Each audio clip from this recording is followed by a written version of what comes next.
어제 뭐 보셨어요? MBN 드라마 우아한가가 8.5%라는 시청률을 기록하며 종영을 했습니다. 지상파 방송으로서도 드문 시청률이에요, 요즘은. 그리고 그 뒤를 이어서 보이스킨이 8% 넘는 시청률을 또 기록했어요. MBN이 속으로는 어떨지 모르겠지만 겉으로는 잔치 분위기이지 싶습니다. 보이스킨은 누가 봐도 미스트롯의 인기에 편승한 기획이죠. 미스트롯과 차이점은 미스트롯은 트로트 오디션 프로그램이고 보이스킨은 장르 제한을 없앴습니다. 어떤 노래도 가능해요. 그러나 대신에 자격 제한이 있죠. 주부여야 합니다. 2019년판 주부가요 열창인 셈이죠. 저하고 다음 컬럼에서 3분지게라는 코너를 하고 있는 이승환 컬럼니스트가 이런 자료를 가지고 왔더라고요. 1988년 주부가요 열창이 신설될 당시에 담당 PD가 이런 인터뷰를 했대요.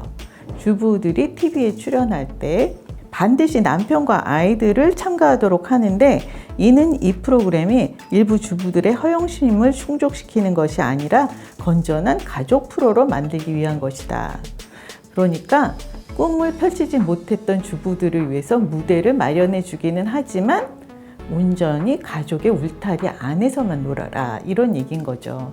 1988년이면 올림픽이 열렸던 해잖아요. 그런데 여성들의 입지가 이 정도였던 거예요. 이건 개화기도 아니거는 가족의 울타리 안에서만 놀아라. 방송에 나오면 대중의 관심을 받으면 겉멋이 들까 봐 걱정이었던 모양이죠.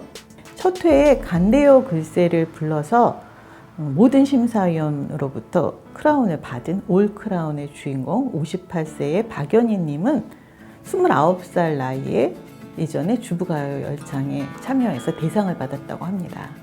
출연료는 미미했지만 부상으로 침대 분갑, 가전제품 이런 것들을 받아서 뿌듯했다고 해요.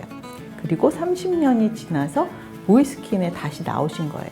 방송이 끝나고 나니까 왜 이렇게 다들 눈물바람이냐, 감성팔이냐, 사연팔이냐, 지겹다 이런 지적들이 있었습니다. 그런데 말이죠, 이게 기차게 노래를 잘해요. 그런데 수십 년 동안 무대에 오를 기회가 없었어요. 그런데 이제 무대에 올라서 조명을 받고 박수를 받고 대중들이 쳐다보고 심사위원들에게 칭찬을 받고 올크라운까지 받았어요. 그러면 울컥하지 않을 수 있겠어요? 눈물이 절로 나죠. 이거는 꿈을 펼쳐보지 못하고 접어야 했던 사람, 그리고 특히 경력 단절을 경험해보지 않은 사람은 알 수 없는 감정입니다. 여성들, 특히 주부들은 수시로 곳곳에서 무시를 당해요. 직업이 없다는 이유로. 왜 가사 노동의 가치가 인정받기 시작한 건 얼마 되지 않았잖아요. 그런 주부가 노래를 좀 불렀어요. 그런데 눈물이 났어요. 그걸 가지고 비난하는 거는 좀 야박하지 않나요?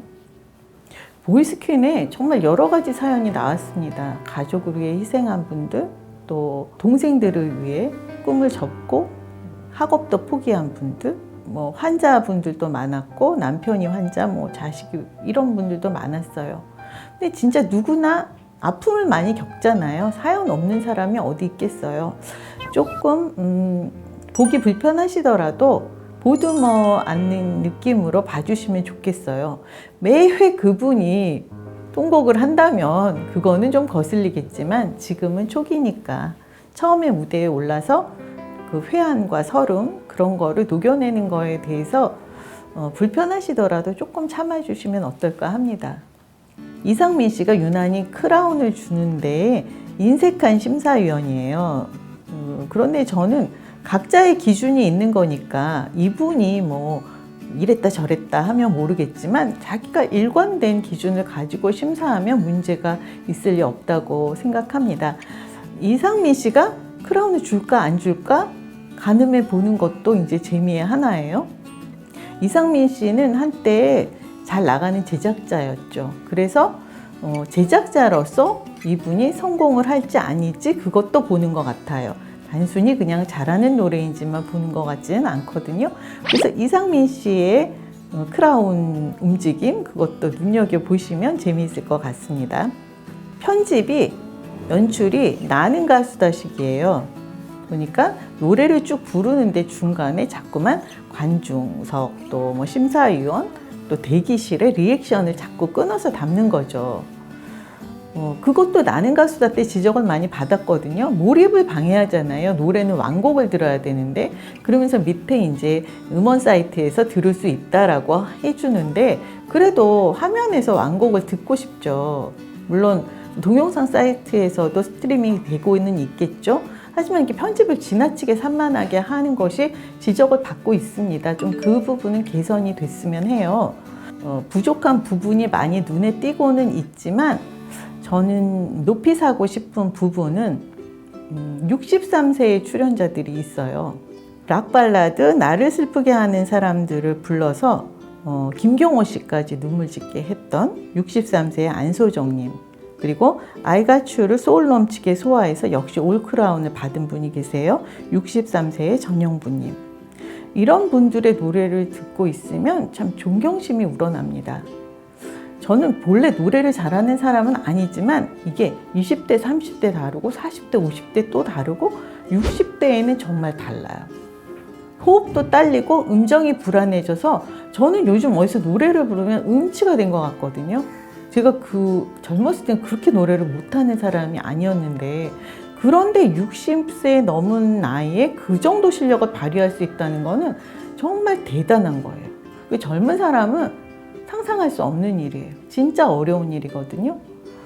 그분들이 앞으로 어떤 실력을 발휘하고 어떤 위치까지 오를지는 잘 모르겠습니다. 그러나 이게 뭐 많은 비난에도 불구하고 제가 가치를 높이 평가하는 것은 물론 주부가요 열창처럼 한때의 그냥 추억의 한 페이지로만 남고 뭐 엄청난 결과를 얻지는 못할 수 있어요. 뭐 송가인처럼 되겠어요? 그건 아니겠죠. 그렇게 누군가의 추억 한 페이지에 남는다 해도 어느 날 이분이 문득 꺼내서 보는 그 추억의 한 페이지, 그 동영상을 봤을 때 그 만족한 느낌, 성취감, 뭔가 자존감은 더 높아졌을 것 같아요. 그런 것만으로도 이 프로그램은 가치가 있다고 생각이 들고요. 앞으로 어떤 결론이 나고 누가 보이스킨에 등극할지는 모르지만 그래도 여기 참여하신 모든 분들 응원합니다.